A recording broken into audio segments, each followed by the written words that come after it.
Hello friends, welcome back to my channel. আশা করি সবাই ভালো আছো, আমিও ভালোই আছি। আজকে একটা অন্য কন্টেন্ট নিয়ে তোমাদের সঙ্গে কথা বলবো। তোমরা সবাই চেনো, তোমরা সবাই জানো, অবশ্য করেই অর্পিকে নিয়ে কিছু কথা বলবো। অর্পি সৌহার্দ্য পরিচিত ফেস এবং একটা অনেক বড় চ্যানেল।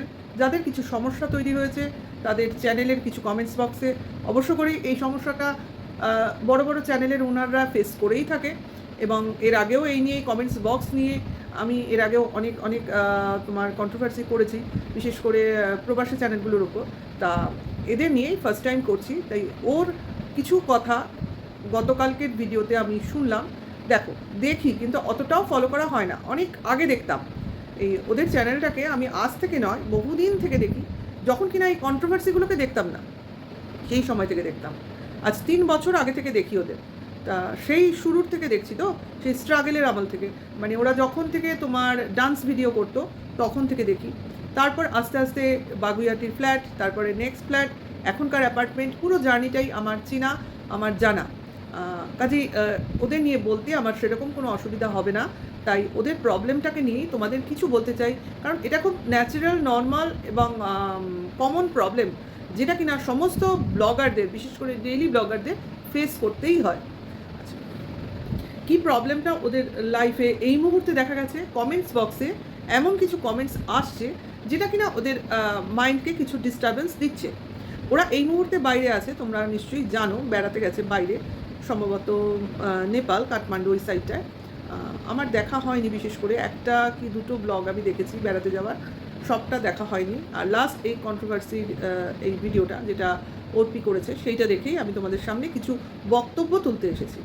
সেটা কি, ওদের একটা পেট আছে, তোমরা অবশ্য করেই জানো, বা যারা ওদের ফলো করো তারা জানবে, বা যারা জানো না সেটা আমার কাছ থেকে শুনে নিতে পারো। ওদের একটা পেট আছে, এবং পেটটা আজকের নয়, ওদের ছেলের জন্মেরও আগে থেকে পেটটা, এবং খুব ছোট বয়স থেকে, মাসখানেক কি তার থেকে কয়েকদিনের বড় এরকম সময় থেকে ওরা পেটটাকে মানুষ করছে। এবং ওকে মানে ওই পেটটাকে ওরা সন্তান স্নেহেই বড় করেছে। এবং নিজের সন্তান হওয়ার পর, ছেলে হওয়ার পর, ওই পেট এবং ছেলেকে একসাথেই ওরা মিশতে দেয়, মানুষ করে, মানে যাতে দুই ছেলে, দুই ভাই, দুই সহোদর এইরকমভাবে গ্রো করতে পারে। এটা কিন্তু এই টেন্ডেন্সিটা, এই যে অ্যানিমালসের সঙ্গে নিজের মানে যে অ্যানিমালসকে আমরা পোষ্য বানাবো তার সঙ্গে নিজের সন্তানকে গ্রো করার যে একটা টেন্ডেন্সি, এটা কিন্তু আমরা ফরেন কান্ট্রিতেই দেখে থাকি। কারণ ওনারা মনে করেন যে পেটকে যদি তুমি ভালোবাসতে পারো, তাহলে যেভাবে তোমার সমাজের প্রতি তুমি কিছু একটু করলে, পেটের উদ্দেশ্যেও তোমার কিছু করা হলো, মানে কাউকে একটু তুমি সাহায্য করলে, সেটা হলো, বা একটা কোনো মানে কি বলবো, সমাজ সেবামূলক কাজ হলো। আর নেক্সট যেটা ভাবনা চিন্তা থাকে, যে সন্তানকে কোনো পেটের সঙ্গে যদি আমরা বড় করতে থাকি, ছোট থেকে বড়, তাহলে বাচ্চাটার ইমিউনিটি পাওয়ারটা খুব ভালো তৈরি হয়। এবং একটা পশুর সঙ্গে, সে তোমার কুকুর হোক, বেড়াল হোক, পাখি হোক, যা হোক, খুশি হোক, যেটাই তুমি পোষ্য হিসেবে নেবে, তার সঙ্গে যদি সন্তানটা ছোট থেকে বড় হতে থাকে, তাহলে একটা বন্ডিং তৈরি হয়, সব কিছুর সঙ্গে একটা শেয়ারিং ব্যাপার তৈরি হয়। এবং সবথেকে বড় কথা, একটা হিউম্যানিটি তৈরি হয় তার মধ্যে থেকে। এইগুলো ফরেন কান্ট্রিগুলোতে খুব ফলো করে। আমরা আবার এগুলো কিন্তু সবসময়, আমাদের সময় মানে আগের জেনারেশন এটা আবার সেভাবে মানে তোমার বুঝতে চাইতো না। তারা মনে করতো ইনফেকশন হয়ে যাবে, দূরে রাখা দরকার, কুকুর বেড়াল অমুক তমুক থেকে, এই ভয়টা আবার পেত। কিন্তু আমার আবার এই জিনিসটা ছিল, আমার তো মানে বিয়ের আগে থেকে ডগ ছিল বাড়িতে। কিন্তু আমার বিয়ের ডগ নেওয়ার 5 বছর পর আমার বিয়ে হয়, তার 2 বছর পর আমার মেয়ে হয়, মানে প্রায় 7 বছর যখন আমার ডগিটার বয়স। বাপের বাড়িতে থাকতো, শ্বশুর বাড়িতে নয়।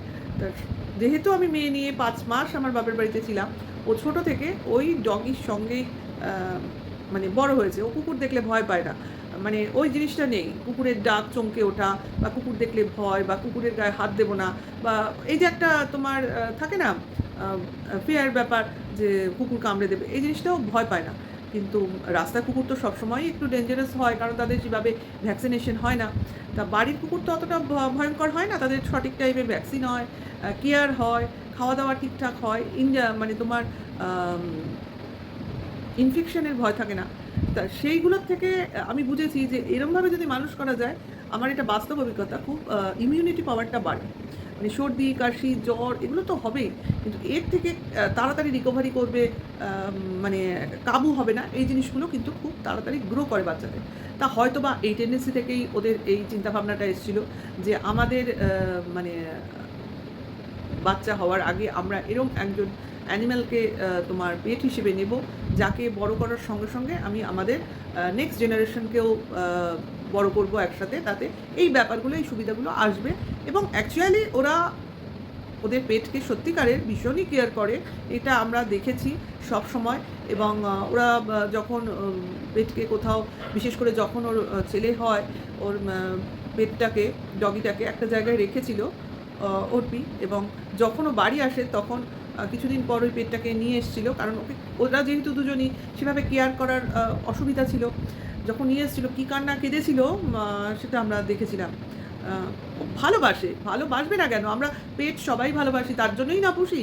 তাহলে সেই পেটকে নিয়ে যদি কমেন্টস বক্সে ঝড় ওঠে, তখন যারা পেটকে সন্তান হিসেবে দেখে, তাহলে কতটা ধাক্কা তার হৃদয়ে লাগে। এটাই হয়েছে যেহেতু ওরা বাইরে ঘুরতে গেছে, এবং এরকম বাইরে ওরা ঘুরতে প্রচুর যায়। হয়তো ওদের কিছু তোমার কি বলে, এই যে ঘুরতে বেরোতে যাওয়া, ওরা মাঝে মাঝেই যায়। এর আগে ওরা ব্যাংকক, সিঙ্গাপুর এটা ট্যুর করেছে, তারপর অনেক জায়গা ট্যুর করেছে, আমরা দেখেছি। সঙ্গে অবশ্য করেই সৌহার্দ্যর বাবাও যান, যেহেতু উনি ভীষণ ঘুরতে ভালোবাসেন। এই জায়গাতে আমার একটা কথা বলার আছে।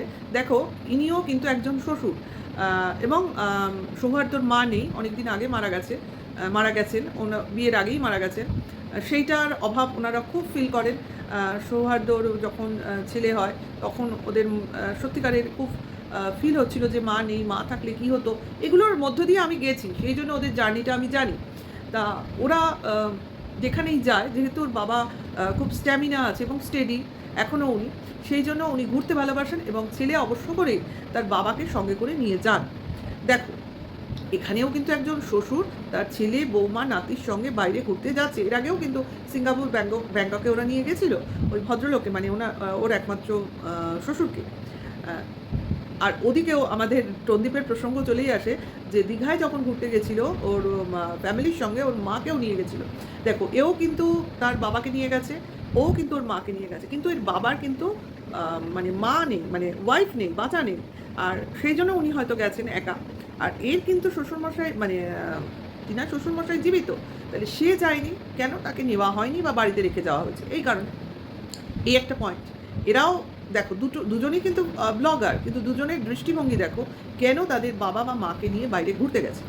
নেক্সট যে পয়েন্টটায় আসবো, এরা যে ঘুরতে গেছে, এরা কিন্তু দুটো ফ্যামিলি মেম্বার হিসেবে আলাদা আলাদা রুম শেয়ার করেছে। মানে বাবার জন্য একটা আলাদা রুম নিয়েছে, আর ওদের নিজেদের ফ্যামিলির জন্য একটা রুম নিয়েছে। আমি দেখেছিলাম ওদের সিঙ্গাপুরের যে ট্যুরটা, ওরা একটা বড় অ্যাপার্টমেন্ট টাইপের নিয়েছিল, যেখানে কিনা রুম, ডাইনিং স্পেস, কিচেন সমস্ত ছিল। যেহেতু বাচ্চা ছোট, বাচ্চার তোমার খাওয়া দাওয়া এর ব্যবস্থাগুলো, বাইরের খাওয়ার তো সবসময় চলে না, তার জন্য এই ব্যবস্থাটা হয়েছিল। এবং সেখানে রুম আলাদা ছিল না, একই রুমে সবাই শুয়েছিল, যে বেড আলাদা, শুলে কি আছে, এরম ব্যাপারটা কিন্তু হয়নি। তাহলে সেক্ষেত্রে এদেরকে দেখো, একই রুমে তিনজনে, মানে মাকে নিয়ে কিভাবে এরা রুম শেয়ার করছে। কেন? সেই ক্ষেত্রে এদের তো পয়সার অভাব নেই। দেখো, পয়সা দুজনেরই আছে, হয়তো স্ট্যাটাসে কিছু উঁচ নিচ হবে, বা লিভিং স্ট্যান্ডার্ডটা একটু আলাদা হবে, কিন্তু চেষ্টা করলে তো দুটো রুম নিতেই পারতো কি না? কিন্তু নেয়নি কেন? এদের রুচিবোধ, এদের টেস্ট, এদের স্ট্যান্ডার্ড অফ লিভিং জাস্ট নেওয়া যায় না। কিন্তু আমি বলবো না, এই টন্দীপদের যে ফ্যামিলি বা এই ধরনের যে স্ট্যান্ডার্ডের লোকজন, এরাও মনে হয় না এতটাও নগণ্য যে শ্বশুর শাশুড়ির সঙ্গে গেলে একই রুমে থাকবে। হয় না, আমাদের মধ্যেও তো হয় না। আমরাও যে খুব একবারে হাই স্ট্যান্ডার্ড তা না, তবুও আমাদের মধ্যে এটা হয় না। তাহলে এখানে বুঝে দেখো এদের ভেতরে মানসিকতাটা কী। ঠিক আছে, এখানে ওরা যখন নেপাল ঘুরতে গেছে, আলাদা রুম শেয়ার করছে। অবশ্য এখন এই মুহূর্তে ওদের সঙ্গে আরেকটি ছেলে গেছে, রোহিত বলে। তাহলে সেই ছেলেটি রয়েছে ওর বাবার সঙ্গে, এবং এটাকে নিয়েও কথা হচ্ছে যে কেন ওরা ওখানে নিয়ে গেছে, হয়তো বা বাচ্চাটাকে ধরা বা কেয়ার করার জন্য। মানে মানুষের মানসিকতাটা কতটা নিচে, যে কেউ কাউকে নিয়ে ঘুরতে যাবে বা সঙ্গে কাউকে নিয়ে যাবে, তার মানে তার কোনো পারপাস আছে। হ্যাঁ, এখানে অর্পি অবশ্য করে বলেছে, হ্যাঁ পারপাস মানেটা কি? আমি কারুকে নিয়ে যাচ্ছি একটা বিদেশ বিভয়ে, দেখো আমরাও বাইরে গেলে চাই যে কিছু লোকের সঙ্গে যেতে, কেননা বিদেশ বিভয়ে বিপদে পড়তে পারি, শরীর খারাপ হতে পারে, অনেক রকম প্রবলেম হতে পারে। সেক্ষেত্রে যদি আমার লোকবল থাকে, আমার সঙ্গে যদি লোক থাকে, তাহলে আমি সেখান থেকে অনায়াসে বেরোতে পারবো। আর সেখানে যদি আমি একা যাই, মানে আমাদের ক্ষেত্রে যেটা হয়, আমরা দুজন ফিমেল মেম্বার, একজন মেল মেম্বার, সেক্ষেত্রে তো আমার হাজব্যান্ডের ভীষণ ভয় হয় কোথাও যেতে, যে দুটো মেয়েকে নিয়ে আমি একা একা, মানে একদম অচেনা কোনো জায়গায় যেতে। দীঘাপুরি এদের গল্প বলছি না, এটা যাওয়া যায় একটু বাইরের জায়গায় গেলে। তখন মনে হয় যে সেখানে যদি আমার পরিচিত থাকে তো ঠিক আছে, নয়তো বা এমন কেউ আমাদের সঙ্গে গেল, সেখানে হলো, অথবা কোনো ট্যুর বা ট্রাভেলিং এজেন্টদের সঙ্গে যাওয়া, এছাড়া তো আর কোনো রাস্তা থাকে না, এইভাবেই যেতে হয়। তা ওরা সেক্ষেত্রে একজনকে পেয়েছে, যাকে নিয়ে গেছে। সেটা নিয়ে কথা হচ্ছে, সে নাকি ছেলেকে টেক কেয়ার করতে গেছে। মানে লোকের দৃষ্টিভঙ্গি দেখো। আমার এখনও মনে আছে, আমি যখন আমার মেয়ে ছোট, আমি না বাচ্চাদের কোলে নিতে খুব ভালোবাসি, কিন্তু কোলে নিয়ে হাঁটতে পারি না। মানে অল্প বয়স থেকেই মানে হাঁটতে পারি না, যে একটা কিছু কোলে নিয়ে ব্যাগ বেশি নিয়ে, মানে অনেক ব্যাগ ক্যারি করে ওইভাবে চলতে পারি, একটু ফ্রিলি চলতে ভালোবাসি। তা সেই ক্ষেত্রে আমাদের কী হতো, যখন আমরা ছোটোবেলায় মেয়েরা ছোটো ছিল, আমরা বেশি ফ্যামিলি ট্যুর করতাম, মানে পুরো ফ্যামিলি একসাথে। সেক্ষেত্রে আমার বড় যা, মানে আমার যিনি বড়, আমি হলাম সেজো, আমার বড় তার উপরে বড়, মানে মেজোর উপরে যে একদম বড়, সে সবসময় আমার মেয়েকে কোলে নিত। মানে উনি কোলে নিতে ভালোবাসেন, সবসময় কোলে নিয়ে হাঁটতো। যেহেতু তার মেয়ে একটু বড়, সে হাঁটতে পারে, ম্যাক্সিমাম টাইম আমার মেয়েকে কোলে নিত। তা এর মানে কি আমি ওনাকে নিয়ে গেছি আমার মেয়েকে কোলে নিতে? তা নয়। এটা যে যার রুচি, যার যাকে ভালোবাসে। আর এখানে তো ওদের ছেলে কোলেই উঠতে চায় না, সে হাঁটতে ভালোবাসে, দৌড়তে ভালোবাসে। অ্যাকচুয়ালি ওর স্থিরতাই নেই, ও সবসময় দৌড়ায়, দেখবে তোমরা যদি দেখো। তো এটা খুব কিউট এবং স্থির নয়। ওকে দেখতে গেলে সবাই খুব নাজেহাল হয়ে পড়ে। আর সব সময় দেখবে অর্পি ওর সঙ্গেই আছে, সে খাওয়ানো, স্নান করানো, ঘুম পাড়ানো সবেতে। এবার তার সঙ্গে যারা সঙ্গে থাকবে তারা অবশ্য করেই পার্টিসিপেট করবে, এটা নিয়ে বলার কি আছে, এটা আমার মাথায় আপাতত ঢুকছে না।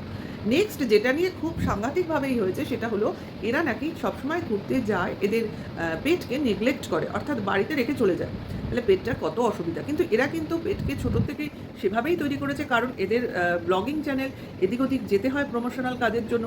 তার জন্য এরা ছোটো থেকেই কুকুরটাকেও যেভাবে তোমার মানে অভ্যস্ত করেছে, হ্যাবিচুয়েট করেছে, সেরকম নিজের ছেলেকেও কিন্তু হ্যাবিচুয়েট করেছে, যাতে ওরা ওদেরকে মানে লোকজনের মধ্যে রেখে নিজেরা স্বামী স্ত্রী অন্য অন্য কাজে যেতে পারে। কারণ তোমরা নিশ্চয়ই জানো, এদের ইউটিউব চ্যানেল ছাড়াও আরও রেস্টুরেন্ট আছে, বুটিক আছে, এগুলো আছে এদের, মানে আদার্স বিজনেস আছে।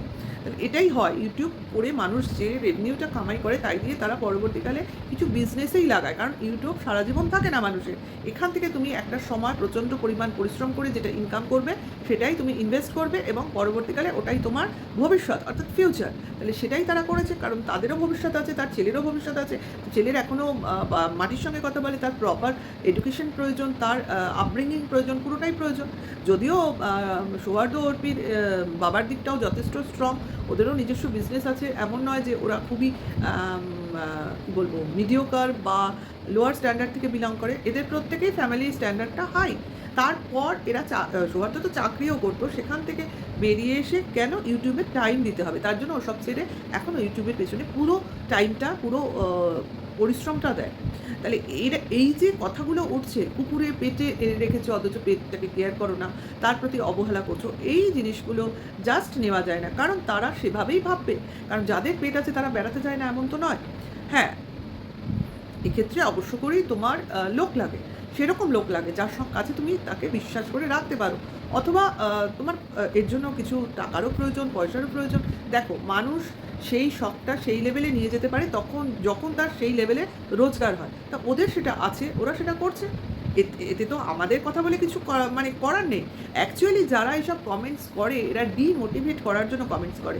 মানে কারোর উন্নতি, কারোর মানে মানে কি বলবো, আপব্রিঙ্গিং, মানে আরও উচ্চতায় উঠে যাওয়া, এটা লোক ঠিক নিতে পারে না। তখন তাকে কিভাবে নামাবে, তার কথা বলার স্টাইল নিয়ে তোমার টন্ট করবে। তা এখন যেরকম পেটকে নিয়ে বলছে, কোনো সময় বা তাকে বলবে তোমার ভীষণ অহংকার, এগুলো, এই কমেন্টসগুলো আসে, ওর ম্যাক্সিমামই আসে। কারণ উন্নতি দেখলে অ্যাকচুয়ালি লোকের চোখটাটায়, বলার তো কিছু নেই, ও ডেইলি ব্লগ দেখায়, তার জন্য ও কন্টেন্ট বানায়, ও সেটাকে শেয়ার করে ওর ভিউয়ার্সের মধ্যে। এবার যার ভালো লাগবে তারা দেখবে, যার ভালো লাগবে না সে দেখবে না, হতেই পারে। আমরা সবার ব্লগিং দেখে উঠতে পারি না, বা দেখা সম্ভব হয় না, বা দেখতে ভালো লাগে না। এটাকে নিয়ে কমেন্টস করে তাকে বিরক্ত করা, তার মাইন্ডটাকে ডিস্টার্ব করা, এটা জাস্ট আনহেলদি একটা ব্যাপার ঘটছে। এবং এটা চলেই কিছু কি বলবো, group of couples, group of people এগুলোকে মানে প্ল্যান করেই করে যে এদের এইভাবে ডিস্ট্রাক্ট করব। এবং সেই রূপেই চলছে এগুলো, এক ধরনের গ্রুপিজম। এবং এগুলো সব ইনস্ট্রাক্টেড লোকজনই করে, এবং দেখবে এরা করেই যাবে, এরা যে বন্ধ করবে তা না। অ্যাকচুয়ালি এদের প্রতি আমাদের যেটা করণীয়, ইগনোর করা, না দেখা, দরকার নেই কমেন্টস দেখা। কিছু কিছু কমেন্টস দেখবো, নেগেটিভ কমেন্টস তো থাকবে, নেগেটিভিটির মধ্যেই তো আমাদের বাস করতে হয়। অ্যাকচুয়ালি কমেন্টসে পজিটিভের থেকে লোকজন বেশি নেগেটিভ করে, এবং নেগেটিভ আসলেই তুমি জানবে তুমি সঠিক রাস্তায় আছো। আর বেশি পজিটিভ, কার কী ধারণা বা কে কীভাবে নেবে তার নিজস্ব মানে সিদ্ধান্ত। আর ওরা অনেক দিন ধরে এই ফিল্ডে আছে, এখানে আমার বলাটা হচ্ছে দৃষ্টতা। যতই আমি ওদের থেকে এই যে বড় হই, তবু যেহেতু এই যে বড়, সেহেতু ওদের আমি এইটুকুই উপদেশ বা কি বলবো, আমার মতামত বলতে পারি, just ignore them. Actually just ignore them and তোমরা তোমাদের রাস্তায় এগিয়ে চলো। তোমরা ঠিক পথে আছো দেখেই তোমরা সমালোচিত হচ্ছ। Actually this is the point. তাহলে ভিডিওটা আমি এখানেই শেষ করছি।